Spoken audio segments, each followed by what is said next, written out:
Hello everyone. So welcome to the third session of Next.js crash course. So today we will be learning more about layout and also CSS things.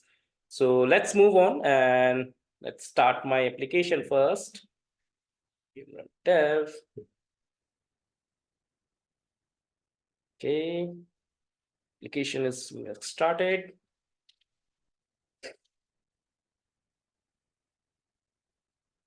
Okay, I think it's running and I can see also my home page. Yep.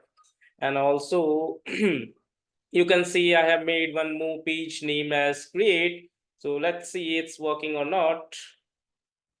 Yep, it's running fine. So let's move on and see what exactly this layout.js is. So in the app folder, you can see this layout folder. Maybe like you have working in some websites and you can see some part of the windows or some part of the container is repeating in the same pages like that.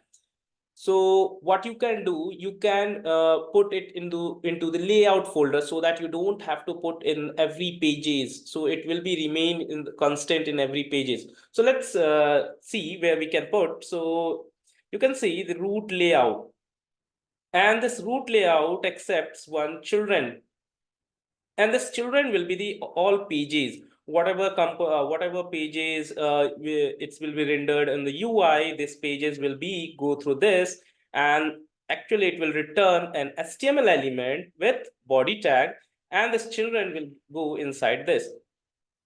And also you can see that it is having also containing metadata which can be changed as per or the pages. So we will be looking after that also. Dynamically we can change that. So currently we are seeing this root layout, how we can manage the things which can be repeated in every page. So think about the nav bar. So what we can do, like a links. So we have a link tag in Next.js, so we can use that link tag. And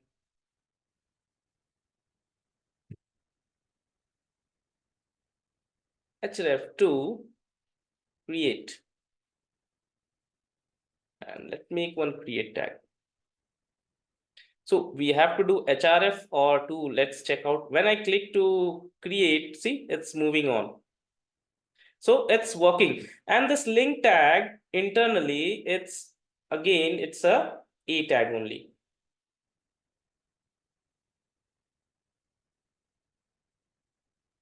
So the stack, you can check it.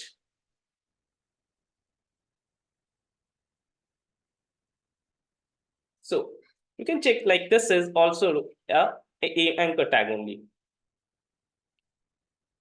So now if I want some more navbar things like home page, this will be the home page so that I can redirect it to my home page.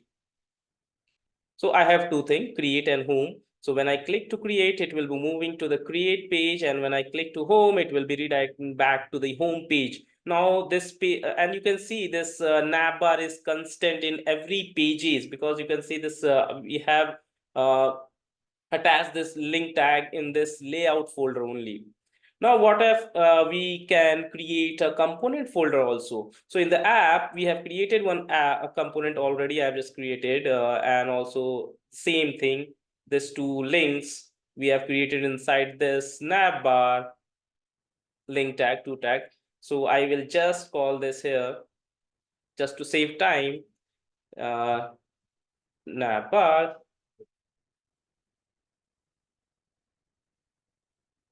Yep, it's working. Now you can see like home and create, it's working fine, everything, and the navbar is constant in every page. So like this, whatever you want to render on every page is, so you can put it inside this thing. Now we are moving now next move towards something. What exactly this inter? So the main feature also Next.js gives you that you can directly apply the Google fonts. That is very much amazing. The mainly font I like Poppins. So let's import this Poppin and how we can use it. Let's check out that also. Okay, so we can import that Poppins, then we can give any name, like same, let it be the same name, Poppins. And here the third, we will be calling that.